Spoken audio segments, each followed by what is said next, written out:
Hello friends, welcome to my channel.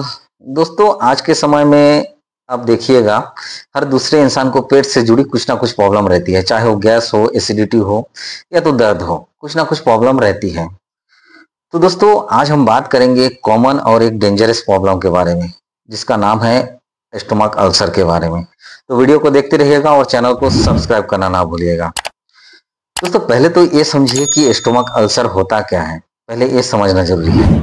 देखिए दोस्तों, होता क्या है, हमारे पेट के अंदर एक लेयर होती है। लेयर मतलब जिसको स्टोमक लाइनिंग भी कहते हैं। इसका काम होता है, जब भी हम खाना खाते हैं उसके बाद जो एसिड बनता है तो उससे प्रोटेक्ट करने का काम होता है। लेकिन जब ये लेयर धीरे धीरे पतला हो जाता है या तो घिस जाती है, तो उसके बाद क्या होता है, जो एसिड बनता है तो एसिड हमारे शरीर के जो टिश्यू है उसको जलाने लगता है, जिसकी वजह से अंदर घाव हो जाता है, छोटे बड़े घाव हो जाते हैं। तो उसको हम लोग स्टोमक अल्सर कहते हैं। दोस्तों, अब ये समझिए ये होता क्यों है, कारण क्या है। सबसे पहला कारण तो है और मुख्य कारण है, एक हेलिकोबैक्टर पाइलोरी एक बैक्टीरिया होता है जिसकी वजह से होती है।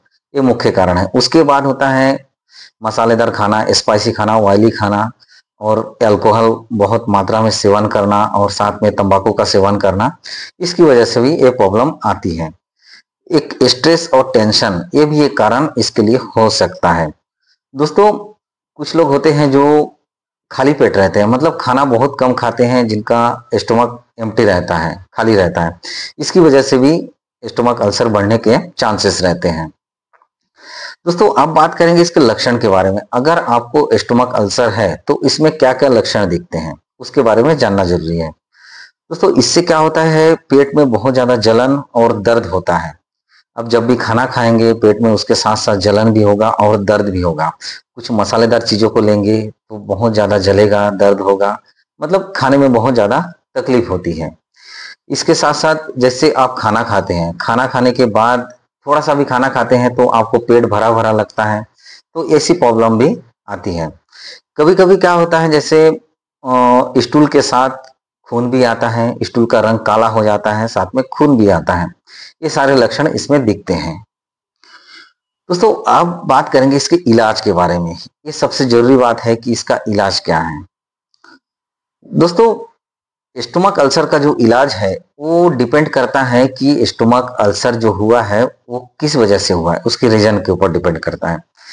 होता क्या है, एक बैक्टीरिया के कारण से भी होता है, जैसे हेलिकोबैक्टर पाइलोरी, इस बैक्टीरिया के कारण से भी हो सकता है, या तो एसिड के कारण से भी हो सकता है। अगर मान लीजिए हेलिकोबैक्टर पाइलोरी बैक्टीरिया के कारण से हुआ है तो उसके लिए एंटीबायोटिक दिया जाता है। अगर मान लीजिए एसिड की वजह से हुआ है तो उसके लिए एसिड को कंट्रोल करने के लिए दवा दी जाती है।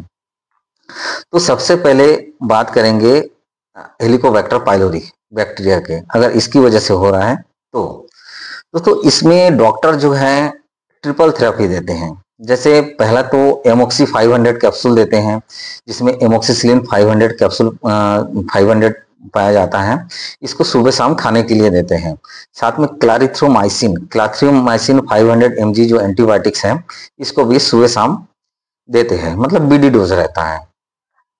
साथ में पेंटाप्राजोल 40 mg टैबलेट भी देते हैं, जो गैस एसिडिटी को कंट्रोल करने के लिए खाली पेट एक टैबलेट लेना रहता है। ये बस उसके लिए है, मतलब जो बैक्टीरिया है हेलिकोबैक्टर पाइलोरी जो बैक्टीरिया है उसको मारने के लिए इसको दिया जाता है ये सारे एंटीबायोटिक्स।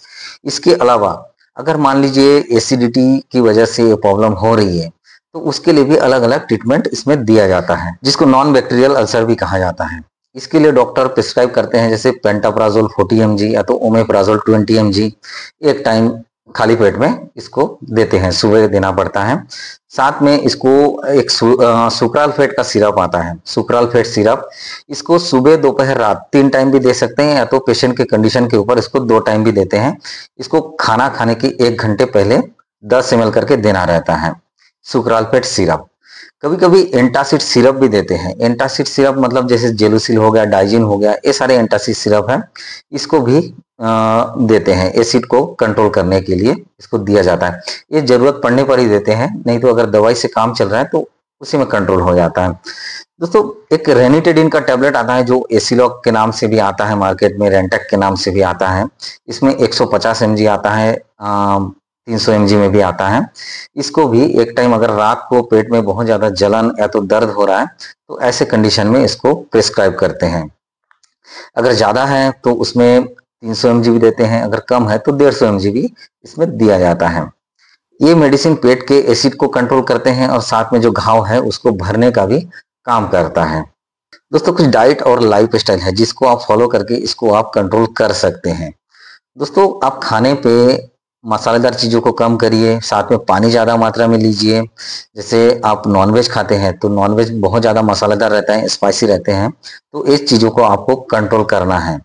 और जैसे अगर आप अल्कोहल लेते हैं, चाय कॉफ़ी बहुत मात्रा में लेते हैं, बार बार चाय पीते हैं, कॉफ़ी बार बार लेते हैं, तो इसको आपको बंद करना होगा। साथ में जैसे आप अगर भूखे रहते हैं कि खाना बहुत कम खाते हैं, तो ऐसे में आपको बीच बीच में खाते रहना है कि ताकि स्टोमक आपका खाली ना रहे। स्ट्रेस और टेंशन से बिल्कुल फ्री रहना है, स्ट्रेस और टेंशन बिल्कुल नहीं लेना है। सोया मिल्क, दही हो गया और साथ में बनाना हो गया, ओट्स हो गया, ये सारी चीज़ें जो है ये अल्सर को कम करने में मदद करते हैं, तो इसको आप ले सकते हैं कंटिन्यू अपने डेली लाइफ में। तो ये वीडियो और ये मेडिसिन बस जानकारी पर्पज के लिए है, जनरल इंफॉर्मेशन के लिए है। कोई भी मेडिसिन आप खुद से नहीं लीजिएगा, इससे आपको नुकसान हो सकता है। कोई भी मेडिसिन लेने से पहले आप एक बार डॉक्टर से बिल्कुल संपर्क करिएगा। अगर स्टोमक अल्सर सीवियर केसेस में है तो ऐसे कंडीशन में आप डॉक्टर से संपर्क कर सकते हैं। और मान लीजिए बहुत ज़्यादा प्रॉब्लम है, जैसे स्टूल के साथ ब्लीडिंग हो रही है या तो वोमिटिंग के साथ ब्लीडिंग हो रही है, तो ऐसे कंडीशन में हॉस्पिटल ले जाना बहुत ज़्यादा जरूरी है। तो दोस्तों आपने देखा कि स्टोमक अल्सर क्यों होता है, क्या है, और इसके इलाज के बारे में शायद आपको समझ में आ गया होगा। अगर वीडियो आपको अच्छी लगे तो वीडियो को लाइक कीजिएगा और सब्सक्राइब भी कीजिएगा। फिर मिलेंगे नए हेल्थ रिलेटेड वीडियो के साथ। Thank you.